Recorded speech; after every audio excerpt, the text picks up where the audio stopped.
नमस्कार साथियों, मैं आपका भाई रवि पंडित। आज आपने फिर चैनल के माध्यम से एक खबर से आपको रूबरू कराने जा रहे हैं। बिलछंडा क्षेत्र में आज एक भीमराव अंबेडकर की जयंती के उपलक्ष्य में एक विशाल रैली का आयोजन किया गया है और इस आयोजन के जो कार्यकर्ता हैं, इस आयोजन के जो पदाधिकारी लोग हैं, उनसे आज रूबरू कराएंगे और क्या वह वजह है जिसकी वजह से इतनी आज विशाल रैली निकाली गई है। क्या नाम है? शुभ नाम क्या है? धर्मकीर्ति गौतम। अच्छा, आज ये जो डॉक्टर भीमराव अंबेडकर के जो है जन्म उत्सव के उपलक्ष्य में कार्यक्रम हो रहा है, इससे आप क्या मैसेज देना चाहते हैं और ये क्यों निकाला गया है?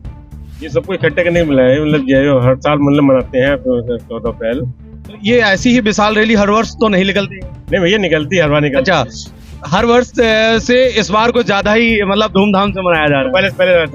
पहले से धूमधाम से ये कार्यक्रम मनाया जा रहा और ये बड़ा सौभाग्य की बात है क्योंकि संविधान के जो है केयर टेकर भी कह सकते हैं, निर्माता भी कह सकते हैं और उसमें अपना जो जीवन खपाने वाले हैं भीमराव अंबेडकर, उनको आज लोग भूल ना जाएं और उसको समय समय पे याद भी दिलाया जाता है। और वैसे आपको एक बात और बताते चलें, हर वक्त हम भीमराव अंबेडकर जी को याद करते हैं किसी ना किसी रूप में, ये जो है। और यहाँ पे और लोग हैं, उनसे भी बात करते हैं कैसा महसूस कर रहे हैं इस रैली में। क्या नाम है आप? प्रेमचंद। क्या आज ये रैली है, आप कैसा महसूस कर रहे हैं इसमें? अरे सर, हम बहुत हर्षोल्लास के साथ आते हैं, अम्बेडकर सबसे आते हैं। अच्छा, और यहीं पे जितेंद्र कुमार जी हैं जो हमारे एक संगी भी हैं, मित्र भी हैं और साथी भी हैं और आज इनसे रूबरू होते हैं। देखिए, मेरा नाम जितेंद्र कुमार आजाद है। आज जो 14 अप्रैल की जयंती मनाई जा रही है डॉक्टर भीमराव अंबेडकर जी की।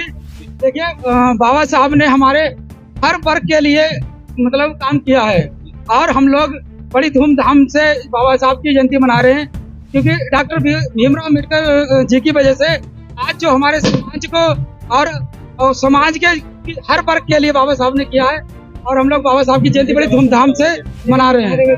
और हम लोग चाहते हैं कि सभी लोग डॉक्टर भीमराव अंबेडकर जी को पढ़ें और संविधान को पढ़ें ताकि हमारे देश में जागरूक हो और भाईचारा बना रहे। तो जैसे कि डॉक्टर भीमराव अंबेडकर की जयंती के उपलक्ष्य में ये जो निकाला गया और इनका एक संदेश है कि सभी लोग पढ़ें, बढ़ें और ऐसे ही तरक्की करें देश, क्योंकि भीमराव अंबेडकर का एक जो जीवन था संघर्ष में गुजरा। अपने जीवन काल में एक तंगी की हालत में भी रहने के बावजूद भी शिक्षा को उन्होंने ग्रहण किया और देश में एक अपना ऐसा परचम लहराया जो आज किसी से छिपा हुआ नहीं है और जिसमें हम आपको बताते चले एक बार कि ये संघर्ष सदियों तक याद रखा जाएगा। भाई हमारे साथ बिलछंडा के एक भाई और भी जुड़े हैं जिनसे बात करेंगे क्या उनका मत है, कैसा वो महसूस कर रहे हैं आज इस रैली में। क्या नाम है आप? भैया, मेरा नाम रजत सागर है जी। मैं बस यही प्रेरणा जो बाबा साहब ने एक सपना देखा था कि सबको सशक्त बनाना और सबके लिए एकजुट एक वर्ग और सभी के लिए बहुत बड़ा योगदान उन्होंने दिया है। उन्होंने अपना जीवन एक त्याग में गुजारा है, गरीबी में गुजारा है, कहीं ना कहीं अछूतपन और नीचापन उन्हें दिखाने का काम किया गया। उनने उसकी लड़ाई लड़ने के लिए सत्याग्रह किया और हर लड़ाई के लिए उन्होंने बढ़ चढ़ के हिस्सा लिया और हर जो महिला शक्ति थी सबसे ज्यादा पे उन्होंने काम करने का काम किया।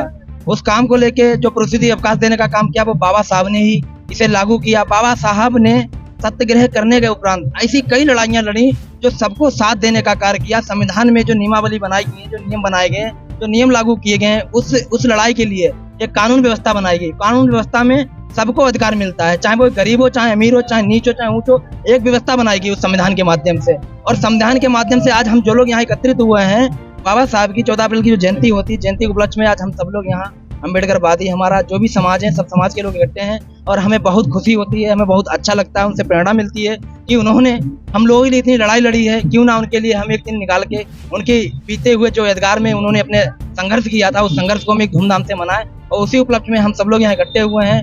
उनकी यादों को याद कर रहे हैं, लगातार उनके विचारधारा पे चलने का काम कर रहे हैं। बाबा साहब ने एक नारा दिया था कि शिक्षा वह शेरनी का दूध है जो पिएगा दाढ़ेगा। तो इसका मतलब ऐसा नहीं कि हम लोग ही केवल जो पिएगा। बिल्कुल, ये बात तो बहुत ही आपने सटीक बात कही है। शिक्षा वह शेरनी का दूध है जिसको जो पी लेता है, धारण कर लेता है, उसे ग्रहण कर लेता है, वो दहाड़ता है, वो चाहे किसी भी भयंकर से भयंकर चट्टान हो, मगर उसके बावजूद भी उससे लड़ने का कार्य ये करने के लिए तत्पर। मगर एक बात मैं आपसे और जानना चाहता हूँ, जैसे कि अभी आपने कहा कि अछूत वर्ग से उनके साथ अछूतपन सा किया गया है, तो वहीं पे कहीं ना कहीं देखा जाए उनकी जो शिक्षा दीक्षा में पूर्ण रूप से जो उनका सहयोग किए वो एक ब्राह्मण परिवार से थे, उनके लिए क्या कहना था? जिन्होंने सहयोग किया, जब वो लोग उस संविधान के बारे में नहीं जान पाए, नहीं लिख पाए, तो उन्होंने जब एक इंसान को ऐसा तलाशा कि इसके बारे में आखिर कौन जान सकता है, बाबा साहब को छूत अछूत के लिए मैं कहना चाहूँगा कि उन्हें कभी क्लास में बैठने का मौका नहीं दिया गया। उन्होंने बाहर विंडो पे बैठ के पढ़ाई की, बाहर बैठ के पढ़ाई की, हमेशा स्कूल के अंदर नहीं पढ़ाया गया, उन्हें बैठाला गया। अब जब भी कोई अगर टेस्ट होता था तो सर्वप्रथम वरिष्ठ लोगों को सम्मान देने का काम किया जाता था और लोगों को सम्मान देने का काम किया जाता और लोगों से प्रेजेंटेशन कराई जाती थी, बाबा साहब से नहीं कराई जाती थी। ये मैंने खुद पढ़ा, मैंने खुद लाइव देखा है, मैंने कई बार पढ़ा इस चीज़ को है। उसके लिए क्या होता था और समाज के लोगों को बुला के टेस्ट दिया जाता था, उनसे क्वेश्चन पूछे जाते थे, बाबा साहब बाहर दरवाजे पे खड़े होकर उन क्वेश्चनों को आंसर देते थे। तो ये उन लोगों ने जब उनके साथ जो गुजरा उन सब चीज़ों को देखते हुए बाबा साहब ने एक संविधान को अपने मतलब कोई नहीं लिख पाया तो उन्हें आगे बढ़ाया गया, इसलिए उन्हें संविधान को लिखा और सभी का सम्मान को देखते हुए, सभी वर्गों के सम्मान को देखते हुए उन्हें संविधान लिखा। भाई कुछ लोगों का मानना ये है कि बाबा साहब ने संविधान अकेले नहीं, कई लोगों के मतलब सहयोग से ये संविधान लिखा था, इस पे क्या कहना?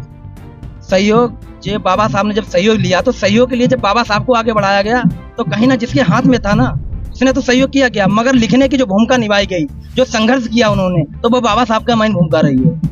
बिल्कुल, जैसे कि अभी हमारे साथ जुड़े थे रजत जी और इन्होंने बताया है कि संविधान लेखक रहे हैं बाबा साहब अम्बेडकर और आज सभी लोगों को जागरूक होने की आवश्यकता है, इतिहास को पढ़ने की आवश्यकता है। इतिहास के साथ साथ एक किताब जो होती है ना, एक शेरनी का दूध है, जैसे कि अभी इन्होंने कहा था, और ये डॉक्टर साहब का बहुत पुराना एक नारा था। उनका यही सपना था कि सब पढ़े और सब बढ़े और देश में पढ़ने के बाद ही उन्नति हो सकती है, क्योंकि अनपढ़ आदमी के हाथ में आप लाख रुपए देंगे तो गिनती ही लगाने में असमर्थ सा महसूस करता रहेगा। और वहीं हमारे साथ और भी लोग जुड़े हैं, इनसे भी बात करना चाह रहे हैं।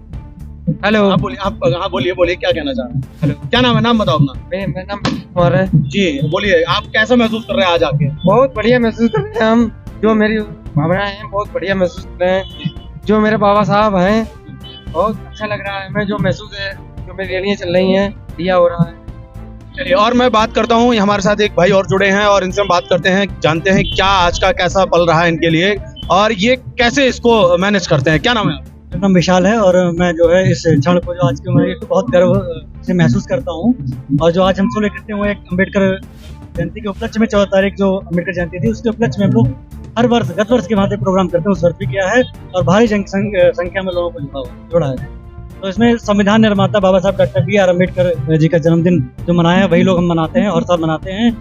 अब बाबा साहब के जीवन को देखना चाहेंगे, जो इनकी पत्नी थी माता हम लोग रमाबाई, तो उन्होंने उपले जो कंडे थोप के बाबा साहब की पढ़ाई के लिए, अपने परिवार के खर्च के लिए जो पैसा इकट्ठा किया, उनको लंदन और कई यूनिवर्सिटी में, कोलंबिया यूनिवर्सिटी में इकोनॉमिक की पढ़ाई भी करवाई और उनको बाहर दिया। तो उस जो है एक के महाराजा थे, उन्होंने कुछ पैसा देके, जो पेंशन देके बाबा साहब को बाहर भेजा कि आप जो है वहाँ से अपनी डिग्री पूरी करिए और हमारे यहाँ पे आके आप 10 साल नौकरी करेंगे बड़ौदा सरकार में। तो पिताजी, इनकी माता जी ने जो कि आप जाइए वहाँ पे, जो व्यवस्था है यहाँ पे, जो भी बच्चे हमारे उनको हम संभाल लेंगे। उस बाद में जब घर की स्थिति खराब हुई, कंडे उपले थोपे और उससे अपने परिवार चलाया। बाबा साहब को जो खर्च में कमी नहीं आने दी। वहाँ से आने के बाद बाबा साहब ने वहाँ नौकरी की, नौकरी करते टाइम वहाँ पे उच्च अधिकारी पद पे, जो आज SDM का पद बोला जाता है, उस पद पे तैनात हुए। वहाँ भी लोगों ने उन्हें रहने नहीं दिया। ईसाई एक परिवार ने वहाँ एक कमरा किराए पे लिया, तो आसपास लोगों ने जो इकट्ठे हुए उन्होंने उनको वहाँ से भी निकाल दिया कि आप यहाँ नहीं रहेंगे।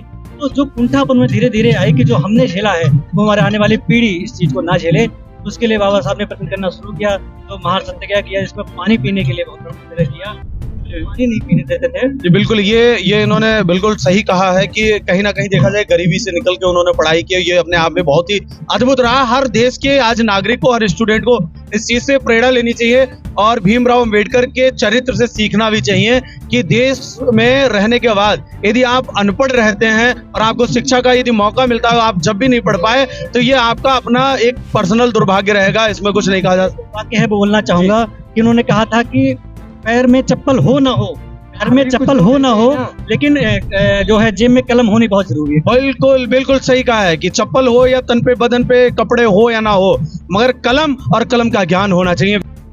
और इस कार्यक्रम में महिलाएं भी हैं। क्या नाम है आप? ये हमारा नाम है उषा बौद्ध। अच्छा, जैसे कि यहाँ पे आज आप आए हैं और कैसा महसूस कर रहे हैं इसमें आके? इसी का दिन है, आज हमारे बाबा साहब का जन्मदिन मनाया जा रहा है बड़े हर्षोल्लास से। और मैं एक कथावाचिका हूँ, जिला लखीमपुर से आई हूँ। तो आज आप क्या संदेश देना चाहती हैं समाज के लिए? मुझे समाज को जगाने का काम करती हूँ, कथा के माध्यम से, गीतों के माध्यम से महिलाओं को समझाने का काम करती हूँ। बिल्कुल, और हमारे साथ और भी लोग हैं हम जिनसे बात करेंगे। क्या नाम है आपका? मिला था ये, अच्छा, कहाँ से आए हैं आप? हम लोग आसाम से आए हैं। अच्छा, आज इस आप कार्यक्रम में आए, आपको कैसा महसूस हो? इस कार्यक्रम में शामिल हुआ तो बहुत ही अच्छा लगा, जैसे कि बहुत सारे लोग हैं। ऐसा लग रहा है कि बाबा साहब के जो मिशन है आगे बढ़ने में, मतलब सफलता प्राप्त करने में मतलब ज़्यादा दिन नहीं लगेंगे, ऐसा लगता है।